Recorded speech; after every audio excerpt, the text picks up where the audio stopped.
అందరికీ hi. So ఇవాల్టి reading ఏంటంటే, మీ మనసులో ఉన్న పర్సన్ మీతో ఎందుకు మాట్లాడట్లేదు ఆర్ ప్రస్తుతం ఎందుకు డిస్టెన్స్ మెయింటైన్ చేస్తున్నారు అని మనం రీడింగ్ చేయబోతున్నాం.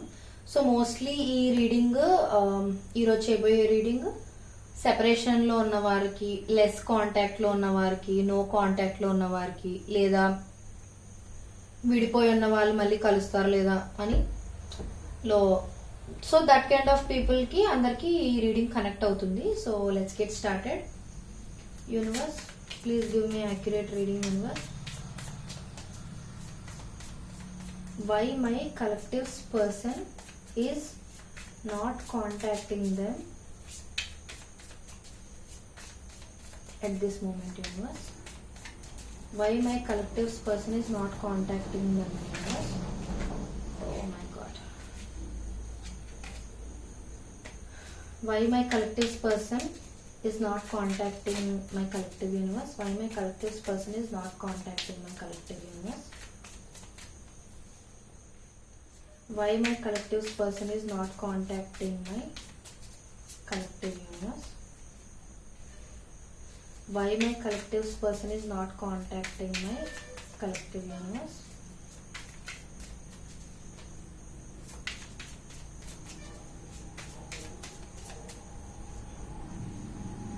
please clarify Queen of Wands. Universe,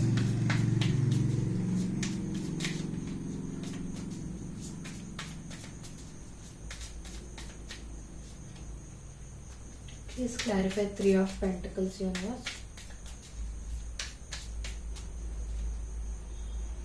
please clarify Judgment. Universe,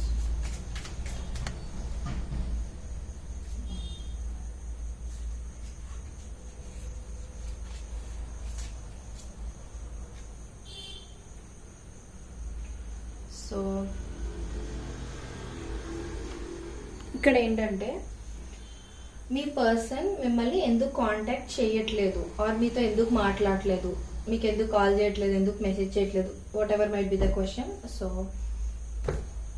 ఎందుకు అని అంటే, ఫస్ట్ థింగ్ వాళ్ళు వర్క్లో బాగా బిజీ అయిపోయారు ఒకటి. లేదు అని అంటే వాళ్ళు ఏదైనా ప్రాజెక్ట్ కానీ, ఇంటర్న్షిప్ కైండ్ ఆఫ్ థింగ్ కానీ, లేదు అని అంటే ఏదైనా ప్రాజెక్ట్లో ఇన్వాల్వ్ అవ్వడము, లేకపోతే ఏదైనా కాంట్రాక్ట్ తీసుకుని ఆ కాంట్రాక్ట్ ఫినిష్ అయ్యే వరకు కొంచెం డిస్టెన్స్ నుంచి ఉందాం, పని పూర్తయ్యాక మాట్లాడదామని ఆ కైండ్ ఆఫ్ సిచ్యువేషన్లో ఉండిండొచ్చు. అండ్ ఇంకొకటి ఏంటంటే, వాళ్ళు మీతో మాట్లాడకపోయినా ఆర్ మీతో కాంటాక్ట్లో లేకపోయినా, డిస్టెన్స్లో ఉన్నా కూడా మీకు చాలా అట్రాక్టివ్గా ఫీల్ అవుతున్నారు వాళ్ళు. అంటే మీకు చాలా అట్రాక్టెడ్గా ఫీల్ అవుతున్నారు వాళ్ళు. వాళ్ళు ఇప్పుడు ప్రస్తుతం మాట్లాడుకోవట్లేదు, కానీ వాళ్ళు ఎలా అంటే, వాళ్ళ థాట్స్లో మీరు ఉంటున్నారు, వాళ్ళు చేసే ప్రతి పనిలోనే మిమ్మల్ని గుర్తు తెచ్చుకుంటున్నారు. జస్ట్ ఇక్కడ ఎలాగంటే దూరం అనేది ఉంది, కానీ థాట్స్లో మీరు ఇద్దరు ఎప్పుడు కలిసే ఉంటున్నారు అనమాట. ఇంకొకటి ఏంటంటే, వాళ్ళు మీకు దూరంగా ఉండడం అనేది వాళ్ళకి కూడా రిగ్రెట్ఫుల్గానే ఉంది. ఎందుకు అని అంటే, ఇక్కడ స్లీప్లెస్ నైట్స్ అనేవి ఉన్నాయి వాళ్ళకి. సో ఏంటంటే, టూ మచ్ ఓవర్ థింకింగ్ చేసేయడం, అంటే ఎక్కడ మిమ్మల్ని మిస్ అయిపోతారో, ఎక్కడ మీరు వేరే వాళ్ళకి ఎక్కడికైనా, మీరు వేరే ఎవరికైనా ఎక్కడ దక్కుతారో, వీళ్ళకి ఎక్కడ దూరం అయిపోతారో అనే టెన్షన్ కూడా వీళ్ళకి ఉంది. వీళ్ళు కావాలని ఏం చేయట్లేదు, బట్ సిచ్యువేషన్ కొంచెం నార్మల్ అయితే అప్పుడు తీసుకుందాం యాక్షన్ అన్నట్టు అనుకుంటున్నారు. ప్రెసెంట్ ఏంటంటే mostly they are focused on their life అనమాట. మేబీ వాళ్ళ లైఫ్ అంత మంచిగా ఉండిండకపోవచ్చు, అంటే మనకు కనిపించినంత బ్యూటిఫుల్ గా వాళ్ళ లైఫ్ ఉండకపోవచ్చు. సో అందుకే ఏంటంటే, ముందు వాళ్ళ లైఫ్ ని వాళ్ళు కొంచెం సెట్ రైట్ చేసుకుని అప్పుడు వీటన్నిటిలో ఇన్వాల్వ్ అవుదాం. అందా కొంచెం పాజ్ ఇద్దాం. It's not a break, it's just a pause అనమాట ఈ రిలేషన్షిప్ లో.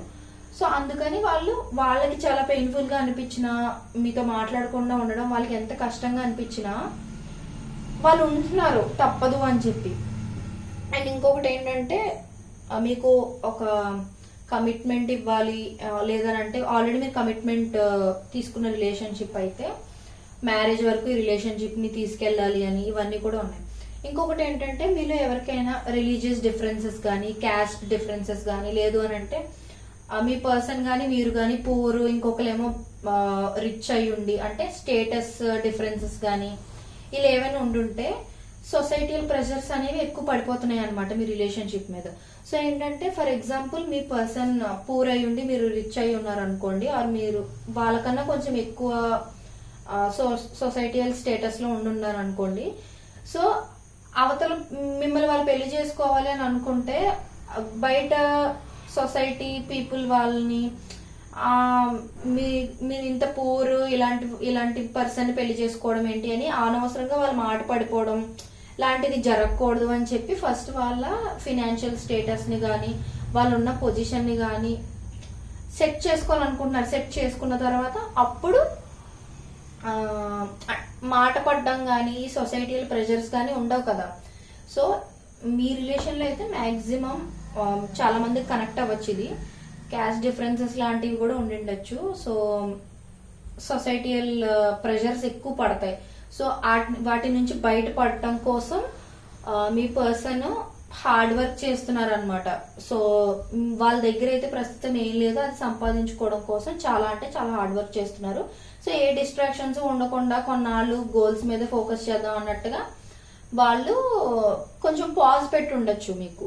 అంతేగాని it's not a break, I mean it did not break. Me relation ఏం బ్రేక్ అయిపోలేదు, జస్ట్ పాజ్ లో ఉంది అంతే.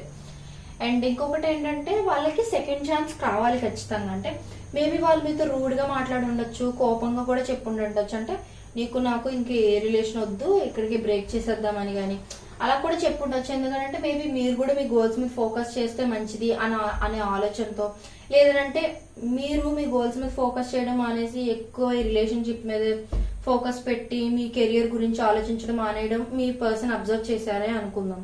సో మీ పర్సన్ ఎలా అంటే నా వల్ల తన కెరియర్ స్పాయిల్ అవ్వకూడదు, సో కొన్నాళ్ళు గ్యాప్ తీసుకుంటే ఇద్దరు రెండింటిలోనే సెటిల్ అయితే అప్పుడు సొసైటీ నుంచి ఎలాంటి ప్రెషర్స్ వచ్చినా ఇద్దరం కలిపి ఓవర్కమ్ చేయగలం, ఇద్దరం కలిపి ఎదుర్కోగలం అనే ఫీలింగ్ తో ప్రస్తుతం ఇప్పుడు మాటలతో మెల్లిగా చెప్తే వినే పర్సన్ అయి ఉండకపోవచ్చు. మీరు అంటే ఎంత చెప్పినా ఇంకా రోజుకు ఒకసారి మాట్లాడుతూ ఉండడం కానీ ఫోన్ చేయాలని మెసేజ్ చేయాలని అలాంటి కైండ్ ఆఫ్ పర్సన్ మీరు అయ్యి ఉంటే మీ పర్సన్ ఏంటంటే ఆ ఎడిక్షన్ అనేది కొంచెం తగ్గించేలా చేద్దామని చెప్పి కావాలని మీతో హార్ష్ గానో రూడ్ గానో మాట్లాడి ఉండొచ్చు, నాకు ఇక్కడ చూపిస్తుంది. బట్ దానికి వాళ్ళు కూడా బాధపడుతున్నారు, ఎందుకు నేను అలా అన్నాను, ఎందుకు బాధ పెట్టాను అని వాళ్ళు కూడా ఫీల్ అవుతున్నారు. ఇంకొకటి ఏంటంటే వాళ్ళకి నిజంగా చాలా కమ్యూనికేట్ చేయాలని ఉంది, మీతో మాట్లాడాలి, మీకు మెసేజ్ చేయాలి, కాల్ చేయాలని మీకున్న దానికన్నా డబుల్ ఆ ఫీలింగ్ వాళ్ళకు ఉంది.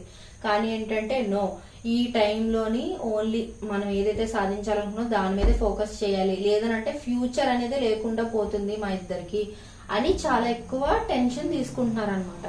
ఖచ్చితంగా మీ రిలేషన్ లో న్యూ బిగినింగ్ అనేది ఉంది. ఇన్ కేస్ మీరు ఒకవేళ బ్రేకప్ అది అయిపోయి ఈ రిలేషన్ మళ్ళీ ప్యాచప్ అవుద్దా లేదా అనే ఫీలింగ్ లో ఉన్నా ఖచ్చితంగా there is a chance.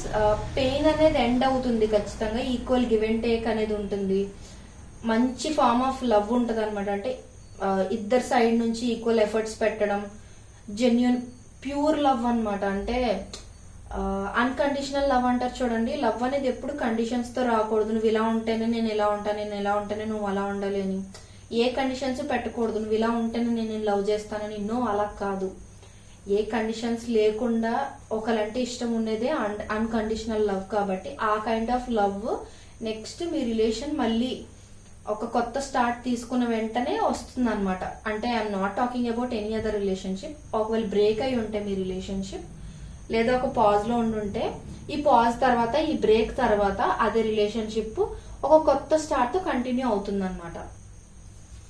So అది. అండ్ మీరు సోల్మేట్స్ అని కూడా చెప్పచ్చు. సో సోల్ కనెక్షన్ కూడా ఉంది మీకు, సోల్మేట్స్ గానీ కార్మిక్ బాండ్ గానీ ఏదైనా ఉండిండొచ్చు. మీ పర్సన్ మీకు ఫిజికల్ గా అండ్ మెంటల్ గా కూడా చాలా అట్రాక్ట్ అయి ఉన్నారు. అండ్